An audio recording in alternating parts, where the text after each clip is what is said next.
Bogus હથિયાર licence મેળવી હથિયાર ખરીદનારા ઈસમો સુધી પહોંચવામાં સુરત ક્રાઇમ બ્રાન્ચને મોટી સફળતા મળી છે. ખોટી રીતે હથિયાર લાયસન્સ મેળવી હથિયાર ખરીદનારા 4 ઈસમોની સુરત ક્રાઇમ બ્રાન્ચે ધરપકડ કરી છે. ગજાનન ગન હાઉસના સંચાલક સહિત કુલ 17 લોકોની આમાં સંડોવણી હોવાનો પોલીસ તપાસમાં ખુલાસો સામે આવ્યો છે. આંતરરાજ્યમાંથી બોગસ હથિયાર લાયસન્સ થકી હથિયાર મેળવી આ ઈસમો અન્યોને હથિયાર વેચાણ કરતા હતા. આરોપીઓ નાગાલેન્ડથી બોગસ લાયસન્સ બનાવી હથિયાર મેળવતા હતા. આરોપીઓ પાસેથી હથિયાર, કાર્તીજ અને બોગસ લાયસન્સ પોલીસે કબજે કર્યા છે. આરોપીઓ નાગાલેન્ડના બોગસ લાયસન્સના આધારે 51 જેટલા હથિયારો અન્ય લોકોને વેચાણથી આપેલ હોવાનું પોલીસ તપાસમાં સામે આવ્યું છે. હાલ આ સમગ્ર મામલે પોલીસે વધુ ઊંડાણપૂર્વક તપાસ હાથ ધરી છે.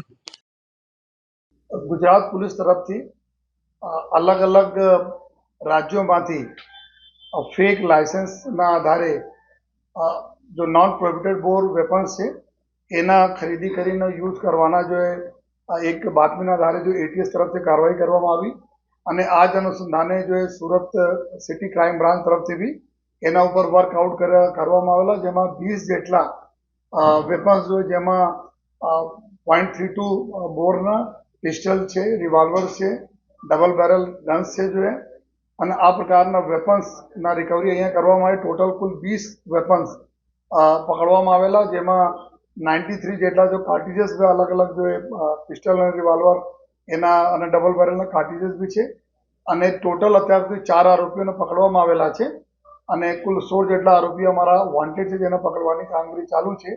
આમાં વિગત એવું છે કે અહીંયા એક ગજાનન ગન હાઉસ આવે છે જ્યાં અતુલ પટેલ એના જો માલિક છે અને એના માધ્યમથી કુલ 6 જેટલા ફેક લાયસન્સ જો નાગાલેન્ડમાંથી બનાવવામાં આવેલા અને પછી જો કહાનીના મતલબ આ લોકોની પ્રક્રિયા એવી રીતે ચાલુ થાય છે કે નાગાલેન્ડમાંથી ઇસ્યુ થયેલા લાયસન્સ આધારે જો ગજાનન ગન હાઉસમાંથી લગભગ 51 જેટલા વેપન્સના જો વેચાણ કરવામાં આવેલા છે.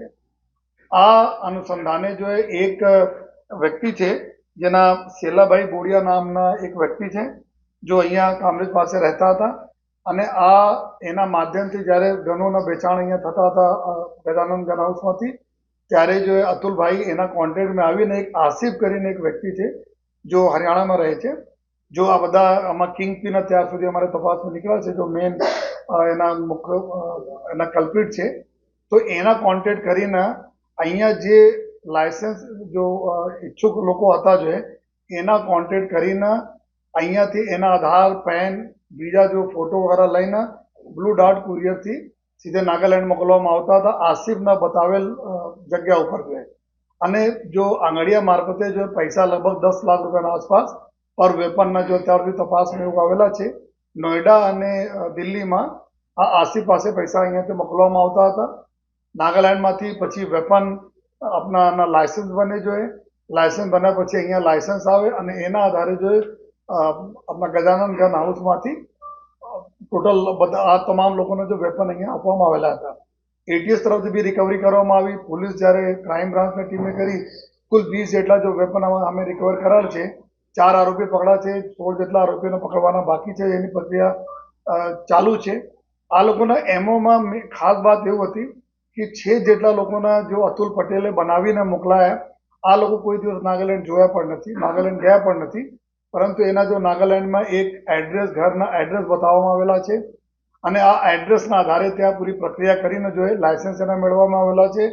અને ઘણા બધા એવા પણ કેસીસ છે કે જો નાગાલેન્ડમાં જૂના લોકો પાસે લાયસન્સ હતા, ત્યાંના ઓરિજિનલ લાયસન્સ હતા, જેની મોટી ઉંમર થઈ ગઈ, એમાં રિટેનર તરીકે અમુક લોકોના નામ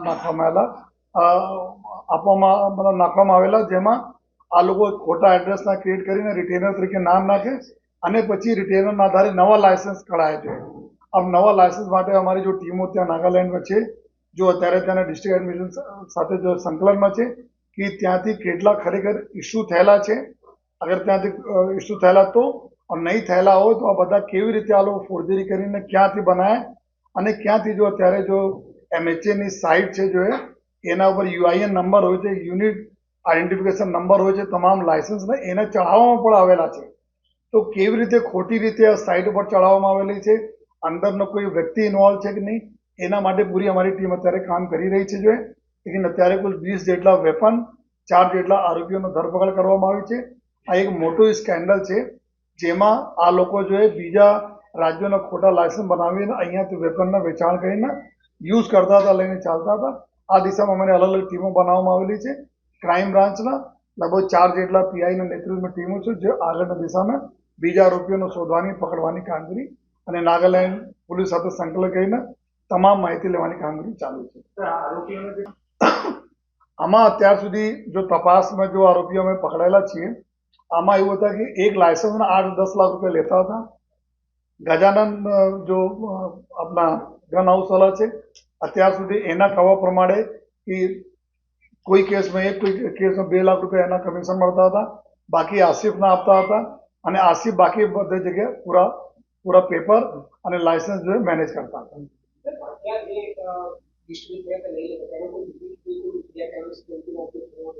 નહીં, આ જો ચીજો જેટલા બી ચીજો છે કે આ વેપન જ્યારથી એના પાસે આવ્યા કોઈ યુઝ કરેલા છે કે નહીં, તો 4 અમારે પાસે આરોપી છે. એક તો ગન હાઉસ સિવાય ને બીજા જો આરોપીઓ છે જો હોલ્ડર છે, વેપન હોલ્ડર, આ બધા અમારા તપાસનો વિષય છે કે કેવી રીતે લઈ આવ્યા, ગયા હતા કે નહીં ગયા હતા અને કોઈ જગ્યાએ યુઝ થયા છે કે નહીં વેપન.